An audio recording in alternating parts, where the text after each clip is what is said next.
Hi friends everyone, this is Saravanan. இந்த வீடியோவில் நம்ம வந்து டைரக்ட் செல்லிங் பண்ணுறதுக்கும் ஒரு வேலைக்கு போகிறதுக்கும் பிஸ்னஸ் பண்ணுறதுக்கும் வித்தியாசம் என்ன அப்படிங்கிறத நம்ம பார்க்க போகிறோம். நம்ம நார்மலாக வந்து படித்து முடிச்சுட்டு வேலைக்கு போகணும் அப்படின்னு தான் வந்து பெரும்பாலானோர் ஒரு 90% பீப்புளோட மைண்ட் செட் எப்படி இருக்கும் அப்படின்னா, படித்து முடிச்சுட்டு வேலைக்கு போகணும். பேரண்ட்ஸுமே வந்து படித்து முடிச்சுட்டு பையன் நல்ல வேலைக்கு போகணும் அப்படின்னு தான் நினைப்பாங்க. மீதி ஒரு 10% பீப்புள் வந்து ஏதாவது ஒரு பிஸ்னஸ் பண்ணணும்னு நினைப்பாங்க. அப்போ இதை தாண்டி இதுக்கு அடுத்து மூணாவது தான் வந்து டைரக்ட் செல்லிங் அப்படின்னு ஒன்று இருக்குது. அப்போ இந்த மூணுக்குமே வந்து என்ன வித்தியாசம் அப்படின்னு பார்க்கலாமா? ஃபஸ்ட்டு வந்து ஜாப் எடுத்துக்கோங்க. ஜாப் அப்படிங்கிறது ஒரு ஃபிக்ஸ்டு இன்கம். மாதம் மாதம் நமக்கு இன்கம் வந்துடும். நமக்கு எவ்வளோ வருமானம் வரும் அப்படிங்கிறது நமக்கு ஃபஸ்ட்டே தெரிஞ்சிடும். நம்ம 10 வருஷம் கழித்து எவ்வளோ இன்கமில் இருப்போம், நம்ம வந்து வருஷத்துக்கு எவ்வளோ இன்கம் வரும் அப்படிங்கிறது நம்ம வந்து ஈஸியாக வந்து ப்ரெடிக்ட் பண்ணிடலாம். நம்ம வாழ்க்கை வந்து மாறுமா மாறாதா, எங்கே இருப்போம் அப்படிங்கிறது நமக்கு வந்து ரொம்ப வந்து ஈஸியாக தெரிஞ்சிடும். இதில் என்ன ஒரு இதுனா, நம்ம வாழ்க்கை வந்து பெரிய லெவலில் மாறாது. நீங்கள் யோசிச்சு பாருங்கள், இந்த உலகத்தில் வந்து பணக்காரனாக இருக்கிறவங்கலாம் யாருன்னு பார்த்தீங்க அப்படின்னா, பெரிய பெரிய பிஸ்னஸ் பண்ணுறவங்க தான். வேலைக்கு போய் மாத சம்பளம் வாங்குறவங்க யாருமே பெரிய பணக்காரனே கிடையாது. நீங்கள் சொல்லலாம், சுந்தர் பிச்சை இருக்கார், பெரிய சிஇஓ, அவர் அவர் வந்து மாத சம்பளம் வாங்கி வந்து பணக்காரன் ஆகலை. அந்த கம்பெனியில் வந்து அவருக்கு பர்டிகுலர் ஷேர் கொடுத்துருக்காங்க. அந்த ஷேர் மூலிமா வந்த ப்ராஃபிட், அந்த ஷேர் வேல்யூ இன்க்ரீஸ் ஆனதுனால தான் பணக்காரனாக இருக்கார். சேல்ரிடு ஜாபில் இருக்கிறவங்க யாருமே வந்து பணக்காரனாக ஆனதே கிடையாது. ஓகேங்களா? அப்போ சேல்ரிடு ஜாபில் இருக்கும் அப்படின்னா ஏதோ மாதத்தை ஓட்டலாம். ஓகேங்களா? அதே மாதிரி அந்த ஜாப் வந்து கேரண்டி இருக்குமான்னு கேட்டால் கேரண்டி கிடையாது. இப்போ உங்களுக்கே தெரியும், ஐடி கம்பெனிஸில் வந்து பல பேர் வந்து வேலையிலேருந்து லே ஆஃப் பண்ணுறாங்க. அந்த வேலை அப்படிங்கிறது வந்து நிரந்தரம் இல்லை, எப்போ போகுனே தெரில. இப்போ படிச்சுட்டு இருக்கிறவங்க, ஐடி ஃபீல்டு கம்ப்யூட்டரில் படிச்சுட்டு இருக்கிறவங்களுக்குலாம் வந்து வேலை கிடைக்குமானே தெரில, ஒரு பெரிய கேள்விக்குறியாக இருக்குது. உங்கள் ஐடி இண்டஸ்ட்ரியே வந்து நாளைக்கு, ஏன்னா அந்தளவுக்கு வந்து காலம் மாறிட்டுருக்கு, எல்லாமே வந்து செக்டார் ரொட்டேட் ஆகிட்டுருக்கு. அப்படிங்கும்போது ஜாப் அப்படிங்கிறது ஃப்யூச்சரில் வந்து பார்த்திங்க அப்படின்னா, ஜாப் அப்படிங்கிறது இருக்குமா அப்படிங்கிறதே தெரியல. நமக்கு வந்து கார் ஓட்டுறதுக்கு, சாப்பாடுலேருந்து, டெலிவரியிலேருந்து, ஃபேக்ட்ரியில், ஐடி கம்பெனியில் எல்லா பக்கமும் வந்து பார்த்திங்க அப்படின்னா வேலைக்கு போகிறது வந்து குறைஞ்சிக்கிட்டே இருக்குது. எல்லாத்துக்கும் ஆட்டோமேஷன் வந்துருச்சு. ஓகேங்களா? அப்போ வேலையில் இருந்தோம் அப்படின்னா வந்து நமக்கு வருமானமும் கம்மி, அந்த வருமானமும் நிரந்தரம் இல்லை. அந்த ஜாபில் இருக்கும்போது நம்ம லைஃப்பும் பெருசாக மாறாது, இருக்கிற இடத்துலையே தான் இருப்போம். ஒரு சொந்த வீடு கட்டி நம்ம வந்து ஒரு சொந்த வீட்டுக்குள்ளே போக முடியுமான்னு கேட்டிங்க அப்படின்னா அதுவே பெரிய கனவாக இருக்குது. ஓகே, மாத சம்பளத்தில் ஒரு லோன் போட்டு 20 வருஷம் 25 வருஷம் லோன் போட்டு அந்த லோனையும் அடைக்க முடியுமா? அப்படியே காம்ப்ரமைஸ்டு லைஃப்பில் தான் இருக்கும். ஓகேவா? அது வந்து ஒரு கேட்டகரி. அப்போ இதில் அடுத்து பிஸ்னஸ் அப்படின்னு எடுத்துக்கிட்டிங்கன்னா, பிஸ்னஸ் பண்ணுறதுக்கு நமக்கு ஃபஸ்ட்டு அந்த என்ன பிஸ்னஸ் பண்ணணும், அந்த பிஸ்னஸ் பண்ணுறதுக்கு நமக்கு A to Z அந்த நாலேஜ் இருக்கணும். ஓகேவா? ஏன்னா நமக்கு நாலேஜ் இருக்கா? நம்ம ஃபேமிலியில், நம்ம சர்க்கிளில் யாராவது பிஸ்னஸ் பண்ணுறாங்களா? அந்த பிஸ்னஸ் பற்றி நமக்கு தெரியுமா? ஒன்று. அப்படி தெரிஞ்சாலும் அடுத்து இன்வெஸ்ட் பண்ணுறதுக்கு பணம் வேணும். ஓகேங்களா? இன்வெஸ்ட் பண்ணி பணம், அதுக்கப்புறம் அதை கன்சிஸ்டண்ட்டாக நம்ம வந்து ரன் பண்ணணும். அதில் ஏகப்பட்ட காம்படிஷன் இருக்கும், சேலஞ்சஸ் இருக்கும். எல்லாத்தையும் ஃபேஸ் பண்ணி கன்சிஸ்டண்ட்டாக நம்ம வந்து மோட்டிவேட்டடாக அந்த பிஸ்னஸை ரன் பண்ணணும். பிஸ்னஸ் ஆரம்பிக்கிறது எப்படியோ ஒன்று அடிச்சு பிடிச்சி 10% மக்கள் ஆரம்பிக்கிறாங்க அப்படின்னா 10 பேரில் 7 பேர் வந்து 3 வருஷத்துக்குள்ளே அந்த பிஸ்னஸை க்ளோஸ் பண்ணிவிட்டு திரும்ப ஜாபுக்கு வந்துடுறாங்க. டேட்டா அதுதான் சொல்லுது. ஓகேங்களா? அப்போ பிஸ்னஸில் வந்து ஏகப்பட்ட சேலஞ்சஸ் இருக்குது. ஓகேவா? இது ரெண்டு தான் பெருசாக மக்களுக்கு தெரியும். பட் இதுக்கு அடுத்து 3வது கேட்டகரி இருக்குது. இது என்ன அப்படின்னா டைரக்ட் செல்லிங். டைரக்ட் செல்லிங் அப்படின்னா பிஸ்னஸ் மாதிரி தான். அதே மாதிரி நமக்கு வந்து ஜாப் மாதிரியும் நமக்கு வந்து வந்துடும்.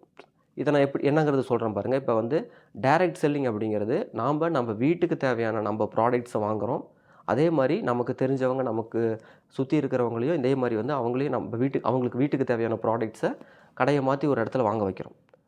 அந்த கடை அப்படிங்கிறது வந்து பார்த்திங்கன்னா ஒரு விர்ச்சுவல் ஸ்டோர் மாதிரி, ஒரு விர்ச்சுவல் பிஸ்னஸ் மாதிரி. அப்போ நம்ம நெட்வொர்க்கில் நமக்கு கீழே வந்து ஜாயின் பண்ணுறவங்கலாம் அவங்க வீட்டுக்கு தேவையான ப்ராடக்ட்ஸை அவங்க வாங்கும்போது, இப்போ எப்படி வந்து நம்ம இப்போ ஒரு டிபார்ட்மெண்ட் ஸ்டோர் நம்ம வந்து போடணும் அப்படின்னா, ஒரு கடையை வாடகைக்கு எடுக்கணும். அதுக்கப்புறம் அந்த கடையில் வந்து இன்டீரியர் பண்ணணும். அதுக்கப்புறம் மாதமான கரண்ட் பில் கட்டணும். அங்கே ஒரு 3-4 ஸ்டாஃப்க்கு வந்து சம்பளம் கொடுக்கணும். அங்கே வந்து பில்லிங் கரெக்டாக மெயின்டைன் பண்ணணும். டேக்ஸ் வந்து போடணும். இத்தனை இது இருக்குது. இப்போ வந்து டைரக்ட் செல்லிங் அப்படிங்கிறது நீங்கள் இப்போ ஜாயின் பண்ணிட்டீங்க அப்படின்னா ஒரு விர்ச்சுவல் ஸ்டோர் மாதிரி. அதுக்கடுத்து நீங்கள் பர்ச்சேஸ் பண்ணுறது, அடுத்து உங்களுக்கு கீழே ஜாயின் பண்ணுறவங்களாம் பர்ச்சேஸ் பண்ணுறதெல்லாம் உங்களோட ஆப்லேயே உங்கள் கணக்கில் வரும். அவங்க எங்கே வேணால் பர்ச்சேஸ் பண்ணுவாங்க. உங்களுக்கு கீழே சேர்ந்துருக்காங்க, உங்கள் அண்டரில் இருக்காங்க, உங்கள் நெட்வொர்க்கில் இருக்காங்க. அவங்க எங்கே போய் பர்ச்சேஸ் பண்ணாலும் அந்த பாயிண்ட்ஸ்லாம் உங்களுக்கு ஆட் ஆகும். அது உங்களோட ஸ்டோர் மாதிரி, உங்களோட விர்ச்சுவல். ஓகே, அப்போ நம்ம இந்த டைரக்ட் செல்லிங்கில் எப்படின்னா, நம்ம வந்து கடை எடுக்க வேண்டியதில்ல, வாடகை கொடுக்க வேண்டியதில்ல, கரண்ட் பில் கட்ட வேண்டியதில்ல, டாக்ஸ் பார்க்க வேண்டியதில்ல, ஆடிட் பண்ண வேண்டியதில்ல, யாருக்கும் சேலரி கொடுக்க வேண்டியதில்ல, எந்த ப்ரெஷர், டென்ஷன் எதுவுமே கிடையாது. பட் ஆனால் வந்து பிஸ்னஸ்.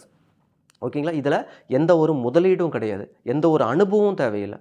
எல்லாமே நம்ம கற்றுக்கலாம். எந்த ஒரு இன்வெஸ்ட்மெண்ட் நமக்கு தேவையில்ல.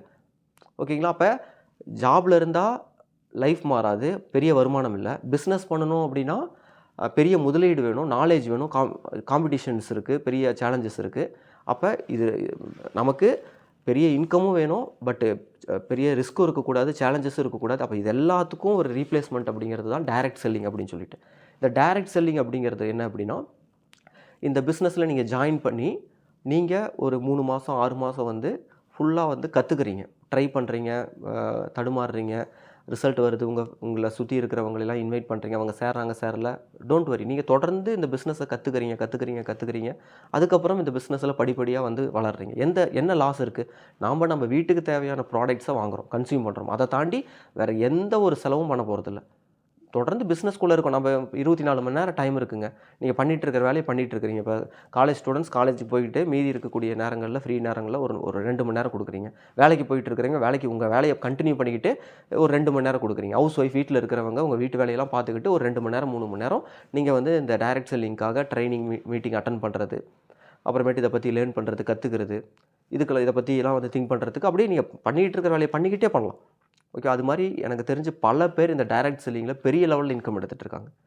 நானுமே இந்த டைரக்ட் செல்லிங்கில் வந்து இப்போ நான் ஒரு பெரிய லேக்ஸில் இன்கம் எடுக்கிறேன் அப்படின்னா, நான் இந்த பிஸ்னஸை நம்பினது தான். நானும் வந்து இந்த டைரக்ட் செல்லிங்கில் ஜாயின் பண்ணுறதுக்கு முன்னாடி படித்து முடிச்சுட்டு ஒரு எம்என்சி கம்பெனியில் வேலைக்கு போயிட்டு தான் இருந்தேன். அப்போ அந்த கம்பெனியில் அந்த வேலை அப்படிங்கிறது பார்த்திங்க அப்படின்னா ஒரு நிரந்தரமும் கிடையாது, இன்கமும் பெருசாக இல்லை.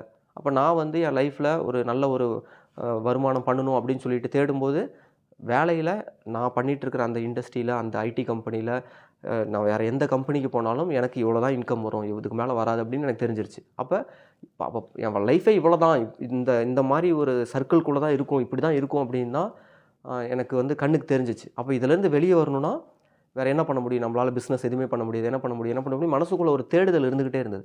அந்த மாதிரி ஒரு டைமில் எனக்கு வெஸ்டேஜ் கிடச்சிச்சு. அந்த மாதிரி ஒரு டைமில் நான் ஒரு டைரக்ட் செல்லிங் கம்பெனிக்குள்ளே வந்தேன். உள்ளே வந்து நம்பிக்கையோடு எடுத்து பண்ண ஆரம்பித்து வித்தின் இயர்க்குள்ளே லேக்ஸில் இன்கம் எடுக்கிற அளவுக்கு நான் வந்து வளர்ந்துருக்கேன். அது மட்டும் இல்லை, என்னோடய நெட்வொர்க்கில் பல பேர், நூற்றுக்கணக்கான பேர் நல்ல ஒரு இன்கம் எடுத்துகிட்ருக்குறாங்க. ஓகே. எந்த ஒரு முதலீடு இல்லை. சொல்கிறவங்க, நம்ம சுற்றி இருக்கிறவங்க என்ன வேணால் சொல்லிகிட்டே இருப்பாங்க. இது ஆகாது, நடக்காது, முடியாது, இதெல்லாம் பண்ண முடியுமா, இதெல்லாம் ஜெயிக்க முடியுமா அப்படின்னு ஏதாவது ஒன்று சொல்லிகிட்டு இருப்பாங்க. ஓகே. அவங்க நினைக்கிறதையும் அவங்க சொல்கிறதையும் நம்ம வாழணும்னு இல்லை, நமக்கு சரின்னு படுதா நம்ம பண்ணலாம். அப்படி பண்ணதுனால தான் நான் வந்து இங்கே வந்திருக்கேன். அதனால் வந்து டைரக்ட் செல்லிங் அப்படிங்கிறது என்னை கேட்டால் 100% வந்து ஜாபை விட பெட்டர், பிஸ்னஸை விட பெட்டர். ஓகேங்களா? அதனால் டைரக்ட் செல்லிங் இந்த வாய்ப்பை வந்து சரியாக பயன்படுத்துங்க. கண்டிப்பாக இந்த பிஸ்னஸில் கன்சிஸ்டண்ட்டாக டைம் கொடுத்து கற்றுக்கோங்க. நீங்களும் இதில் பெரிய லெவலில் சக்ஸஸ் பண்ண முடியும். தேங்க்யூ. Wish you wealth.